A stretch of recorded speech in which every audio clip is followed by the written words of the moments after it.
Assalamualaikum warahmatullahi wabarakatuh.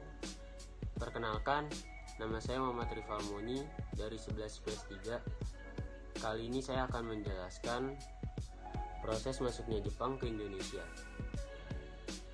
Pertama-tama, Jepang ke Indonesia yakini untuk mencari rempah-rempah untuk dikonsumsi di negaranya. Namun, makin lama Jepang mulai mensiasati untuk menguasai Nusantara Indonesia yang kaya SDA dan SDM.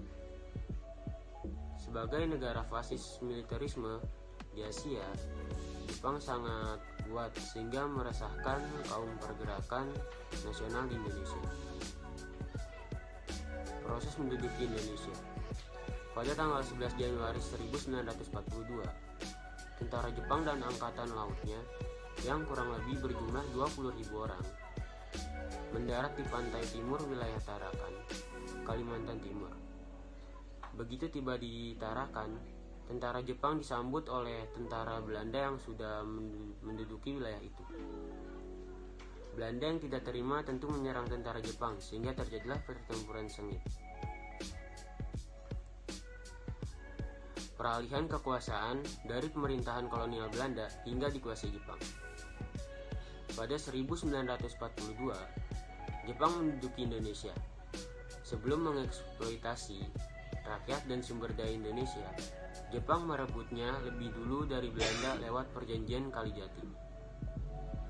Perjanjian Kalijati adalah perjanjian yang berisi penyerahan atau kapitulasi Indonesia dari Belanda ke Jepang. Kedatangan Jepang ke Indonesia. Pada tanggal 11 Januari 1942, tentara Jepang mendarat di Tarakan, Kalimantan Timur. Pasukan Hindia Belanda terpukul mundur. Kemudian pada 24 Januari 1942, Balikpapan kembali jatuh ke tangan Jepang. Menyusul Pontianak pada 29 Januari 1942, Samarinda pada 3 Februari 1902, dan Banjarmasin pada 10 Februari 1942. Pada 14 Februari 1942, Jepang menurunkan pasukan payung di Palembang dan berhasil menguasai kota itu hanya dalam 2 hari. Di Kalimantan dan Sumatera, Jepang menguasai ladang minyak. Jepang kemudian mulai bergerak ke Jawa yang menjadi pusat kekuasaan pemerintah Hindia Belanda. Kebijakan pada zaman kependudukan Jepang. Aspek sosial. Pemerintahan Jepang saat itu mencetuskan kebijakan tenaga kerja Romusha. Mungkin kamu sudah sering dengar kalau Romusha adalah sistem kerja yang paling kejam selama bangsa Indonesia dijajah. Tetapi pada awalnya pembentukan Romusha ini mendapat sambutan baik dari masyarakat Indonesia. Justru banyak yang bersedia untuk jadi sukarelawan. Namun semua itu berubah ketika kebutuhan Jepang untuk berperang meningkat.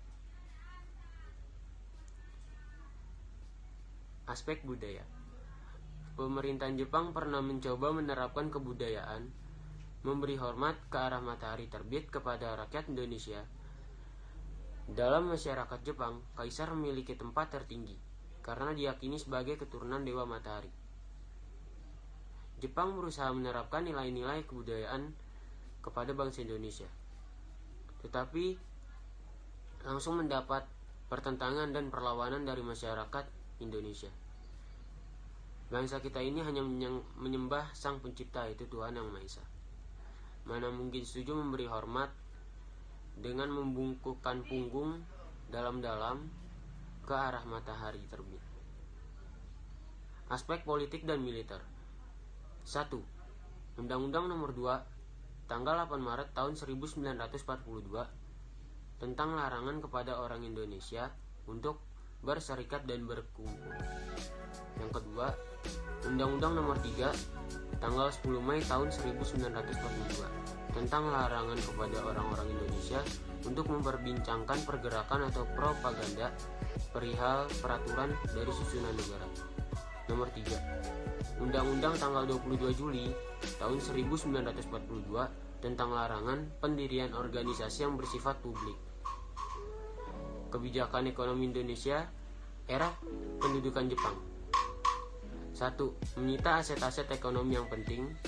2. Adanya kebijakan self-sufficiency. Kebijakan self-sufficiency adalah kelanjutan dari self-help atau kebijakan ekonomi perang yang dilakukan oleh Jepang. Yang ketiga, melakukan pengawasan yang ketat dalam hubungan bidang ekonomi. Aspek pendidikan. 1. Mengadakan latihan kepada guru-guru di Jakarta.